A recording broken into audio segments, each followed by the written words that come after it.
صلوا علی الحبیب صلی اللہ علی محمد صلی اللہ علیہ وسلم۔ حالات برے سے برے ہوتے ہی جا رہے ہیں، آمدنیاں بڑھنے کے اتنے زیادہ مواقع نہیں ہیں، اچھی آمدنیاں، جائز آمدنیاں بڑھنے کے اتنے اچھے مواقع نہیں ہیں، مہنگائی بڑھتی ہی چلی جا رہی ہے، سب آپ کو علم ہے، سوائے اس کے کہ ہم قناعت پسند بن جائیں، اور کوئی راستہ بھی نہیں ہے، یہ بھی میں عرض کر دوں آپ کو، کوئی راستہ اس کے علاوہ بظاہر نظر نہیں آتا کہ ہم قناعت پسند بن جائیں، اللہ تعالیٰ سے ہم صبر اور شکر کا سوال کریں کہ جو ہے اللہ کا شکر ادا کریں، جو نہیں ہے اس پر صبر کریں، دونوں میں نیکیاں ملیں گی، شکر کریں گے تو بھی ثواب ملے گا، صبر کریں گے تو بھی ثواب ملے گا۔ مومن کے دونوں ہاتھوں میں لڈو ہوتے ہیں،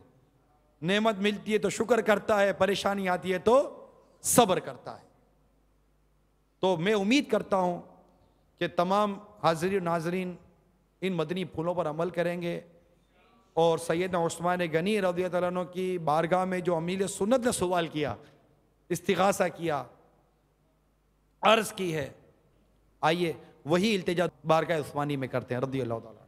امام الاسقیاء کر دو عطا ہے سخاوت کا، امام الاسقیاء کر دو عطا ہے سخاوت کا، قناعت ہو عنایت دین دولت کی فراوانی، قناعت ہو عنایت دین دولت کی فراوانی، مجھے اپنی سخاوت کے سمندر سے کوئی خطرہ، مجھے اپنی سخاوت کے سمندر سے کوئی خطرہ عطا کر دو، نہیں درکار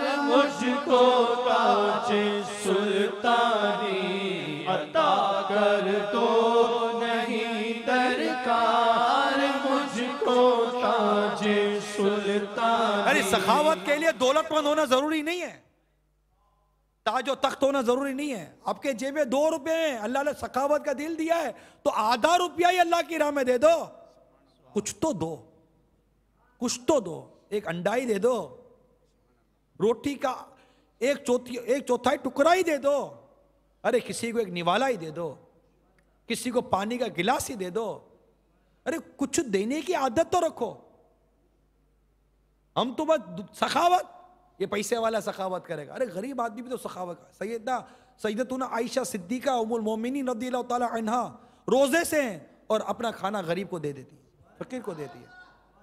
کئی بزرگوں کے واقعات ہیں کہ ان کے گھر میں نہیں ہے، دے دیتے، ایثار کرتے۔ سخاوت تو بڑی دور کی بات ہے، سخاوت تو بہت پہلے کرتے تھے، یہ تو ایثار کرتے تھے، اور آقا کا جود و سخا تو مشہور ہے، واہ کیا جود و کرم ہے شہ بطحا تیرا، جود و کرم، واہ کیا جود و کرم ہے شہ بطحا تیرا، نہیں سنتا ہی نہیں مانگنے والا تیرا، یعنی ایسی کرم نوازی کہ بانٹ دیا ختم ہو گیا۔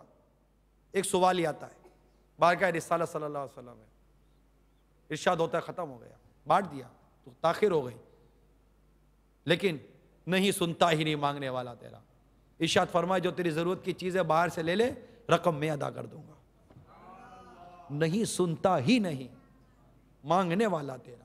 امام اعظم کی سخاوت کے اتنے واقعات، عثمان غنی کے تو اگر سخاوت ہی مشہور ہے رضی اللہ تعالیٰ عنہ، حضرت عبد الرحمن بن عوف رضی اللہ تعالیٰ عنہ کی سخاوت تھی، اللہ اتنی سخاوت، اتنا خرچ کیا رائے خدا عز و جل میں، کمال کی بات تھی، یعنی ان کے پاس دولت تھی دے دیتے۔ فاروق اعظم رضی اللہ تعالیٰ عنہ نے اپنا آدھا گھر کا آدھا سامان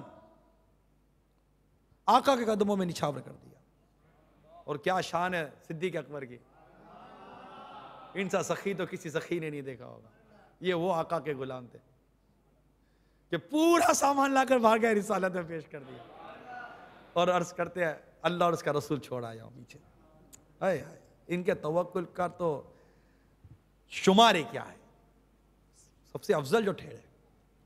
تو یہ سخاوت جو ہے نا، یہ اپنی بچوں کو بھی سکھانا چاہیے. یعنی اپنے مال سے تو نہیں دے سکتے نابالغ، تو کسی کو دینا ہے تو ان کے ذریعے کر دیا. ان کو ان کی تربیت کرنی چاہیے سخاوت کی، دینے کی، تاکہ بچے بخیل نہ بنے، دسترخوان پر بیٹھتے ہوئے حریص نہ بنے. ان کو دسترخوان پر بھی سکھاتے رہیں کہ بیٹا بھائیوں کے لیے بھی چھوڑو، بہن کے لیے چھوڑو. دسترخوان یقین مانیے، دسترخوان اگر آپ بیٹھتے ہیں سب کو لے کر، کیونکہ جب یہ گھر والے سارے دسترخوان پر بیٹھتے ہیں نا، یہ خلاصہ عرض کر رہا ہوں روایت کا، گھر والے سارے مل کر دسترخوان پر کھاتے ہیں نا، اللہ تعالیٰ ان کو رحمت کی نظر سے دیکھتا ہے، اور جب یہ فارغ ہوتے تو اللہ تعالیٰ ان سب کی مغفرت فرما دیتا ہے. تو اب یہ دسترخوان میں تربیت گیا ہے. اب صرف کھانے میں منہمک نہیں، بچوں کی تربیت کرتے رہے. کھانے پینے میں 3 انگلیوں سے بیٹھا دے، چھوٹا نہیں والا لے لو، دیکھیں یہ بہن کو دے دو، بھائی کو دے دو. یوں مطلب کہ تربیت، کہ وہ اسپیشلی جب بڑا بھائی ہو یا بڑی بہن ہو اس کی زیادہ تربیت، کہ بیٹا چھوٹوں کے لیے تو خود بسیار خوری سے بچے گا تو کرے گا نا. اعلیٰ حضرت امام اہل سنت نے اولاد کے حقوق میں لکھا ہے کہ والد کو بسیار خوری سے بچنا ہے. مطلب یہ اپنا ہی پیٹ بھرتا رہے گا تو اولاد کا پیٹ کب بھرے گا. تو بیٹھے بیٹھے دسترخوان پر تربیت کرتا رہے، کھانے کی تربیت کرے، خود سنت کے مطابق بیٹھیں، اپنی پلیٹ صاف کرے، بچوں کو بھی پلیٹ صاف کروائے، نیچے دانے گر جائیں تو ان کو دانے اٹھوا دے، تاکہ بچوں کا ذہن بنے نا. بچوں کا ابھی سے ذہن بنے گا. بچے ہاتھ دھونے کے لیے جائیں تو پہلے سے کہتے بیٹا دیکھو پانی زیادہ خرچ مت کرنا. اچھا بچہ صابن لیتا ہے، پانی کھولا صابن لیا اور پانی بہ رہا ہے. امیر سنت نے بچوں کی تربیت فرمائی، قربانی کے دن تھے تو اپنے فرمایا بیٹا تم بکروں میں رہے ہو، جانوروں میں رہے ہو تو صابن سے ہاتھ دھونا کھانے سے پہلے. اچھا بیٹا تم یہ بابا فرما رہے، میں بیٹھا ہوا ہوں، بیٹا دیکھو پانی تھوڑا سا لے کر پھر نلکا بند کر دینا، پھر صابن سے ہاتھ کو اچھی طرح ملنا، پھر صابن رکھ دینا، پھر پانی سے ہاتھ دھونا. یہ باپا میرے سامنے کہہ رہے ہیں، ہم نے کیا ہے کبھی کہ ہاتھ دھونے کا طریقہ یہ ہے کہ تھوڑا سا پانی لے کر گیلا کر لیا نا ہاتھ کو صابن کے ساتھ، اب پانی آ گیا، اب نلکا بند کر دو. یاد ہے پاپا نے فرمایا تھا؟ یاد آیا؟ یہ بھی تھے بچے اس وقت وہاں، یاد آیا؟ تو اور بھی بچے تھے، سب کو باپا سمجھا رہے تھے وہاں، یہ دونوں بھی موجود تھے، اور بھی بچے تھے. بات کا پتہ ہے باپا محبت دیتے ہیں، بچے لپکتے باپا کے پاس، جو محبت دے بچے وہاں لپکتے ہیں. یعنی نصیحت بھی کر رہے ہیں، سمجھا بھی رہے ہیں، نیکی کی دعوت دیتے ہیں، غلطیوں پر ٹوکتے بھی ہیں، غلطیوں پر روکتے بھی ہیں، پھر بھی بچے ہیں کہ باپا کی طرف بھاگتے ہیں. وجہ شفقت دیتے، محبت دیتے اور سمجھانے کے موقع پر سمجھاتے ہیں. ہر وقت بے موقع باپا کو سمجھانے ہوئے دیکھا نہیں ہے. ان کو یہ پتہ ہے کہ سمجھانا کس وقت ہے، کہ بعض اوقات اپنی آنکھوں سے غلطی دیکھتے ہیں، صرف نظر کر دیتے ہیں، موقع نہیں ہے. پھر جب موقع آتا ہے تو اگلی پچھلی ساری سمجھاتے ہیں. یہ اتنی پیاری حکمت عملی امیر اہل سنت کی، یوں ہی تھوڑی دعوت اسلامی کا ایسا گلشن آباد ہے. یہ باپا کے سمجھانے کے انداز ہے، مدنی پھول ہیں کہ کس وقت کس کو کہتے سمجھانا ہے، چاہے اپنی اولاد ہو یا کسی اور کی اولاد ہو. اور کسی اور کی اولاد کو سمجھاتے ہیں تو ان کے والد وغیرہ یا جو سرپرست ہوتے ہیں ان کی بھی مقام اور منزلت کو سامنے رکھتے ہیں کہ ان کی تو دل آزاری نہیں ہو جائے کہ میں اس کے بچے کو سمجھاؤں گا. تو اتنا لحاظ رکھتے ہیں، اتنا لحاظ رکھتے ہیں. یہ مدنی پھول ہیں. یعنی ہم کہتے ہیں کہ میں نے گھر میں بہت سمجھایا، میں نے جو ابھی تک آپ کو جو عرض کی نا، ہو سکتا ہے کوئی سوتا ہے میں بھائی بہت سمجھا چکا ہوں، اس کو خالی بیٹھے بیٹھے باتیں کرنے کے لیے آتی ہیں، میں نے بہت بیان کر لی، میں نے بہت گھر میں مطلب کہ ذہن بنا ہے. کسی کا ذہن نہیں بنتا. میرے کو واقعی باتیں کرنے تو اب جو آتی ہیں وہ آتی ہیں، آپ کے سامنے آتی ہیں جتنی آتی ہیں، لیکن ہاتھ جوڑ کر عرض کرتا ہوں شاید ہو سکتا ہے آپ کو سمجھانا نہ، کیونکہ قرآن کہتا ہے وَذَكِّرْ فَإِنَّ ذِكْرَ تَنْفَعُ الْمُؤْمِنِينَ، سمجھاؤ کہ سمجھانا مسلمانوں کو فائدہ دیتا ہے. سمجھانا آنا چاہیے. اللہ کے دین کی طرف بلانا، نیکی کی دعوت دینی ہے، اس کا بھی طریقہ ہو کہ اللہ کی راہ کی طرف بلانا بھی ہے تو اس کی بھی تدبیر اور حکمت اور انداز ہوتا ہے کیسے بلانا ہے. تو ہمیں سمجھانا بھی تو نہیں آتا، جھاڑنا آتا ہے. ہم سے کوئی سیکھ لے جھاڑنا کیسے ہے، جھاڑنے میں پی ایچ ڈی کی ہے اور سمجھانے کی پری پرائمری بھی نہیں کی. جھاڑنے میں تو ہم سے مقابلہ کر لو، جھاڑنے میں چلو تم مجھے جھاڑو میں تمہیں جھاڑتا ہوں، میں نہ جی جاؤں تو بولنا. اپنا کوئی ایسا حساب کتاب ہے، پیار سے بات کرو گے تو میں پہلی منزل پہ ہار جاؤں گا، اپنے کو پیار آتا نہیں ہے. ارے پیار سے کوئی سمجھا دے، ارے بھائی لاتوں کے، یہ ہم نے ہمارے معاشرے میں تو ہے کہ لاتوں کے بھوت باتوں سے نہیں مانتے، مارو لاتے، نتیجہ کیا نکلا؟ کچھ بھی نہیں، جہاں دے وہیں کریں۔ تو جس برتن میں پانی ڈالنا ہو اس میں سوراخ نہیں کیا جاتا۔ امیر اہل سنت کو یہ حکمتیں آتی ہیں، یہ انداز آتے ہیں، تب ہم دیکھتے ہیں نا دعوت اسلامی کا ماحول۔ آج لاکھ نوجوان ایک آدمی کے پیچھے پاگل ہیں یار، اس کی سننے کے لیے بے چین ہیں یار، اس کی ماننے کو بے قرار ہیں، بلکہ انتظار کرتے ہیں کہ یار باپا کچھ تو فرمائے، ہم کو کرنا کیا ہے، بولو نا یار، باپا آپ بتاؤ، اب میں کیا کروں، باپا آپ بتاؤ میں کیا کروں۔ آپ کو بولتا ہے کوئی؟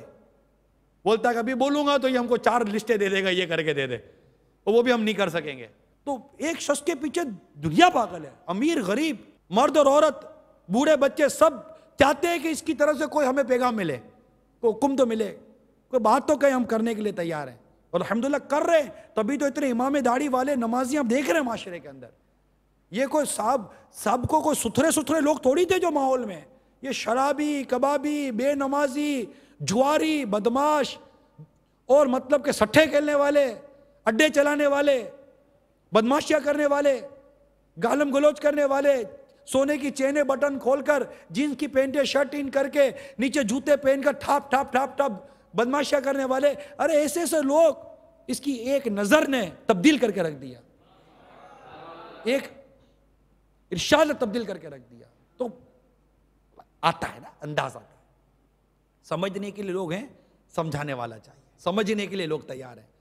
دعوت اسلامی کا ماحول آپ کو دکھا رہے ہیں مدنی چینل پر کہ یہ سمجھنے کے لیے تیار ہیں، تبھی تو سمجھے نا، سمجھانے والا چاہیے، اور سمجھانے آنا کیسے چاہیے، اب یہ سوال ہوا، تو وہ بھی آپ کو دعوت اسلامی میں پھر آنا چاہیے، انشاءاللہ سمجھانا بھی آ جائے گا۔ صلوا علی الحبیب صلی اللہ علی محمد صلی اللہ علیہ وسلم۔